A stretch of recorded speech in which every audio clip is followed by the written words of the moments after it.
हम इस सदन से वॉकआउट करते हैं समाजवादी लोग, क्योंकि ये सरकार संविधान के खिलाफ है। ये सरकार बाबा साहब के जो दिया गया है संविधान उसके खिलाफ है। डॉक्टर राम मनोहर लोहिया ने जो सिद्धांत दिया उसके खिलाफ सरकार है। अध्यक्ष महोदय, ये हमारे देश की आज़ादी जो मिली है, न जाने कितनी कुर्बानियां देनी पड़ी। जो इस मुल्क में अंग्रेज आए उन्होंने न जाने कितनों को फांसी पे चढ़ा दिया जी।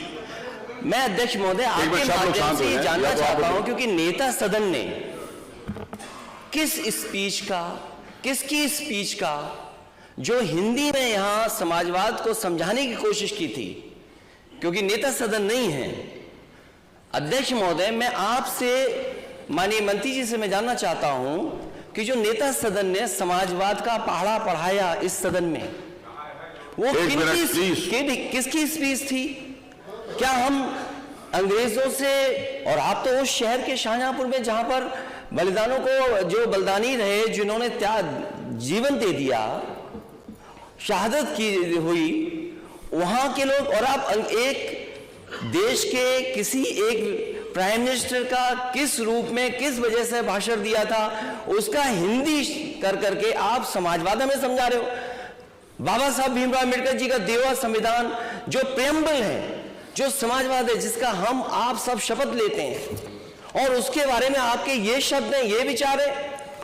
चलिए, वो उस समय कहना चाहिए था ना, उस समय बात शुरू होने से पहले ये जो अंग्रेजी में कहां से सीख करके समाजवाद आए थे, मुझे याद है एक बार नेता सदन जब दूसरे सदन में थे तो न जान के कहां से समाजवाद की परिभाषा लेकर के आए थे। इस सदन में आए तो फिर एक और परिभाषा लेकर के आए। अगर अध्यक्ष महोदय अनुमति दें तो मैं वो अंग्रेजी जो है जिसकी हिंदी की है आपने, मैं माननीय मंत्री जी जानना चाहूंगा किसकी अंग्रेजी हिंदी कर दी उन्होंने? नहीं माननीय मंत्री जी, वो विषय उस समय आया था तो उस समय उसके बाद भी चर्चा के लिए फ्लोर खुला था, तो उस समय इस बात को नहीं आते, इस बात को कह देते, मैंने रोका तो था नहीं। अपनी बात कहने का आपके पास अधिकार था, आप उस समय पूरी बात कहते, आपको अपनी बात कहने का पूरा अधिकार है। अभी भी आपने पूरी बात कही। जिस समय माननीय नेता सदन ने कोई बात कही, उसके बाद भी बहुत सारे माननीय सदस्यों को अवसर मिला, उन्होंने अपनी बात कही। उस समय माननीय पांडे जी भी उपस्थित थे, खड़े होकर अपनी बात कह रहे थे, मैंने उनको रोका तो था नहीं। महोदय, वो स्पीच किसकी थी जो हिंदी में नेता सदन ने? ये नहीं कहा जा सकता, मंत्री जी क्लियर कर देंगे। माननीय अध्यक्ष जी, माननीय संस्कृति, आज नेता सदन नहीं है मान्यवर। जो माननीय नेता प्रतिपक्ष ने जानना चाहा है मान्यवर, जो संविधान 26 जनवरी 1949 को आत्मार्पित किया गया था, उसमें यह शब्द नहीं था। ये 3 जनवरी 1977 को, पूरी बात आ जाने दीजिए, 3 जनवरी 1977 को एक संविधान संशोधन जोड़ा गया संविधान में, उसमें यह शब्द बाद में आया। ये सही है कि संविधान में ये शब्द दिया हुआ है मान्यवर, और जो कुछ भी माननीय नेता सदन ने कहा है मान्यवर, बहुत सी जगह पर हम अपने अपने विचारों को अलग अलग प्रस्तुत करते हैं मान्यवर। साम्यवाद पर, समाजवाद पर, पूंजीवाद पर हमने समय समय के ऊपर अपने अपने लोगों ने समय समय पर हर तरीके की स्पीचेस दी, अपने विचार व्यक्त किए मान्यवर। संविधान के संबंध में उन्होंने कुछ भी नहीं कहा, संविधान का नाम भी नहीं लिया। कोई भी व्यक्ति किस परिप्रेक्ष्य में कौन सी बात कहता है, उनका विचार किस विषय पर क्या क्या विचार आया है, ये अलग बात है।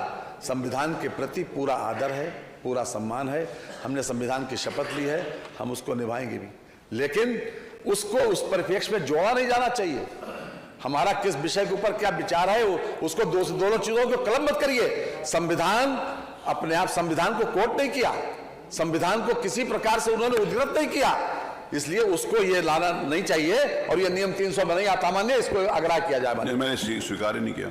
सदन कल दिनांक 2 मार्च को, आपके नियमावली में भी है, 2 मार्च को ये बात आई पार्टी के संविधान कि उत्तर प्रदेश द्वारा विसूचित विशेषाधिकार हनन एवं सदन की अवमानना की सूचना की विशेषाधिकार समिति 2022-23 द्वारा किए गए संशोधन के ऊपर विचार। सदन द्वारा ये आदेशित किया जाता है कि विशेषाधिकार हनन के दोषी अधिकारियों एवं कर्मचारियों को सदन के समक्ष पेश किया जाए। मार्शल इस बार में रिपोर्ट प्रस्तुत करें। अध्यक्ष महोदय, विशेषाधिकार ये ले लें। स्पीकर पूर्व में स्पीकर साहब रहे, वो अपनी बात रख रहे थे, उनकी किसी बात ने आ सुना गई। ही नहीं। देखिए मैंने इसको विशेषाधिकार का ले आपसे ये लें। चाहा मुझे लगता है कि आप कि ये इंटरेस्टेड ना हो तो स्पीच जो फिर दी गई थी किसी सदन की, वो किसकी आपने हिंदी कर दिया। क्या आप समाजवाद को इस तरीके से कहेंगे? माननीय नेता, मैं अध्यक्ष महोदय सरकार के और उसे नहीं, कोई बात- संतुष्ट नहीं शांत। हो, हम इस सदन से वॉकआउट करते हैं समाजवादी लोग, क्योंकि ये सरकार संविधान के खिलाफ है। ये सरकार बाबा साहब के जो दिया गया है संविधान उसके खिलाफ है। डॉक्टर राममनोहर लोहिया ने जो सिद्धांत दिया उसके खिलाफ सरकार है।